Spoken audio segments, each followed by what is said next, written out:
Hello all and welcome to NEET now. NEET now में जहां हम छोटे छोटे टॉपिक्स कर रहे थे, हम लोगों ने देखा एनिमल किंगडम पूरा जो आपके सारे फाइलम्स थे उनके वीडियोस को। अगर आपसे मिस हुई है आप यहाँ लिंक के थ्रू जा सकते हैं।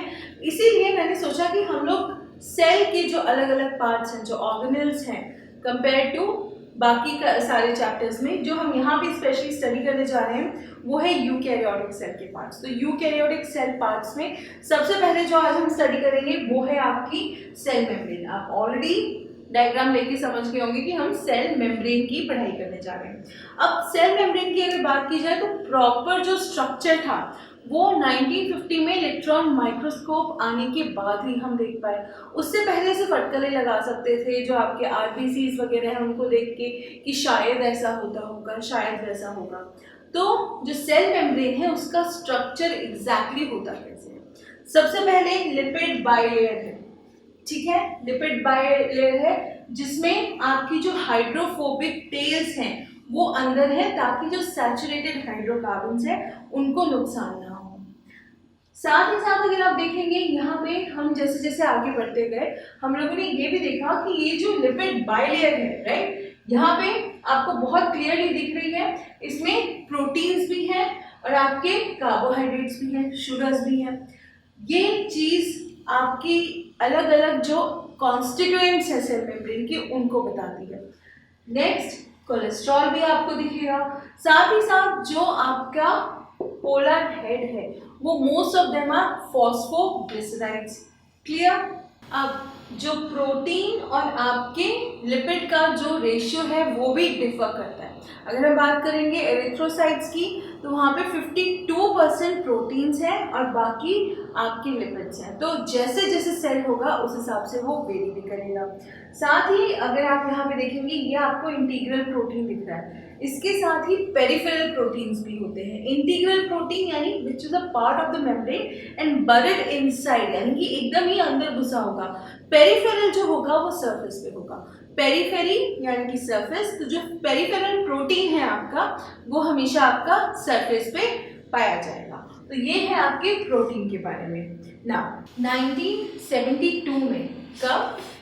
1972 में सिंगर एंड निकोलसन, इन दो साइंटिस्ट ने आपकी सेल मेम्ब्रेन के लिए फ्लूइड मोज़ेक मॉडल सजेस्ट किया था कि ये आपकी जो मेम्ब्रेन है वो ये होती है, वो quasi fluid nature. Quasi fluid यानी कि थोड़ा सा फ्लूइड, एकदम तरल भी नहीं एकदम स्टिफ भी नहीं, क्वासी फ्लूइड है यानी कि फ्लेक्सिबल है एक तरीके से। और जो फ्लूइडिटी है वो बहुत इंपॉर्टेंट रोल प्ले करती है।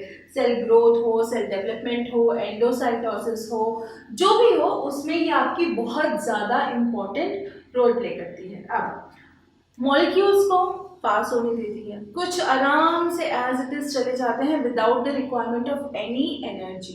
तो ऐसे जो मॉलिक्यूल्स होते हैं वो ट्रांसपोर्ट कहलाता है, पैसिव ट्रांसपोर्ट, क्योंकि वहाँ पे कोई एनर्जी नहीं लग रही है।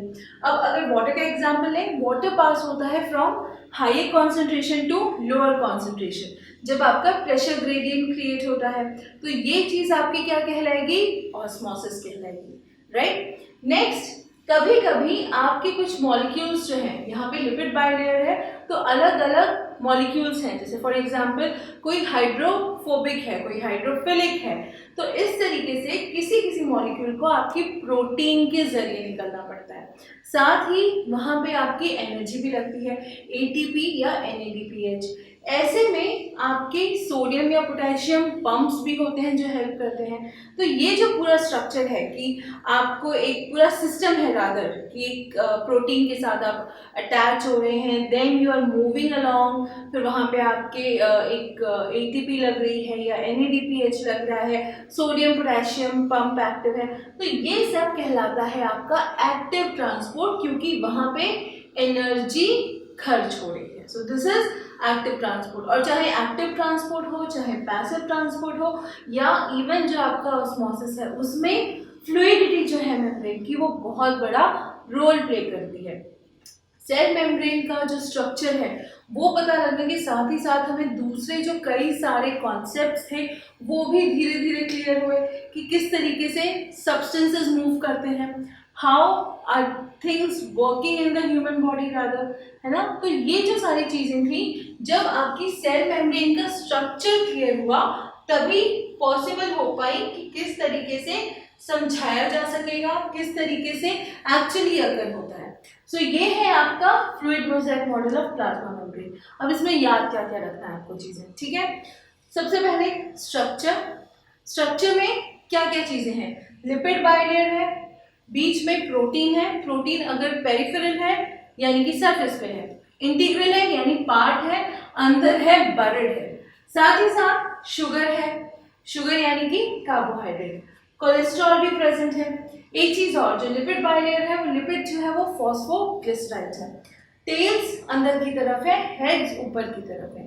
नेक्स्ट आपके आरबीसी का एग्जाम्पल दिया है और ये कहा है कि प्रोटीन और लिपिड का जो रेशियो है वो अलग अलग होता है ना। उसके बाद सिंगर एंड निकोलसन की बारी आई थी। 1972 में इन्होंने फ्लूइड मोज़ेक मॉडल दिया था जो कि सबसे ज़्यादा पॉपुलर है। अब इसमें आपको ये बताना होगा कि क्वासी फ्लूइडिटी क्या होती है, फ्लूइडिटी क्या होती है। जितनी ईज के साथ ये मॉलिक्यूल्स पास होने देगा, फ्लेक्सिबिलिटी जो है इसकी, साथ ही साथ वो cell growth, cell development, endocytosis and so on, जो नॉर्मल आपके फंक्शंस हैं सेल के, उसके लिए यूज होती है। Then you have to talk about passive transport, osmosis and active transport. ये तीन चीजें, ठीक है। एक्टिव ट्रांसपोर्ट में ज्यादा चीजें जैसे कि आपकी एटीपी और NADPH का कंजम्पशन है, साथ ही साथ सोडियम पोटेशियम पंप है और उसमें एनर्जी खर्च होती है, इसलिए उसको एक्टिव ट्रांसपोर्ट कहते हैं। बस इतनी मेजॉरिटी ऑफ चीजें याद रखनी है आपको and your revision for fluid mosaic model of plasma membrane is done, ठीक है। अब आपका काम क्या है, फटाफट इसकी रीडिंग लगानी है, इस पे बेस्ड क्वेश्चन सॉल्व करने हैं। क्वेश्चन सॉल्व करने के बाद जो भी प्रॉब्लम आ रही है, जो चीज़ें समझ में नहीं आ रही है, उनको एक बार पढ़ना है। अगर कोई फिर भी प्रॉब्लम पर्टेन है तो हमें कांटेक्ट करें कमेंट्स में या फिर डिस्क्रिप्शन में सोशल मीडिया लिंक है वहाँ पे।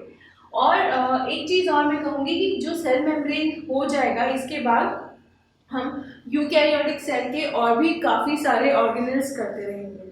तो ऐसे में सब्सक्राइब करना ना भूलें, सब्सक्राइब कर लीजिए, बेल आइकन प्रेस कर लीजिए, ताकि जैसे जैसे हम रिवीजन करते जा रहे हैं छोटे छोटे सेल ऑर्गेनेल्स का एक एक करके एक एक वीडियो में with in a span of 5 और 10 मिनट्स आपका कॉन्सेप्ट क्लियर हो जाएगा, ठीक है। तो फटाफट पढ़ाई कर लीजिए, keep safe and take care.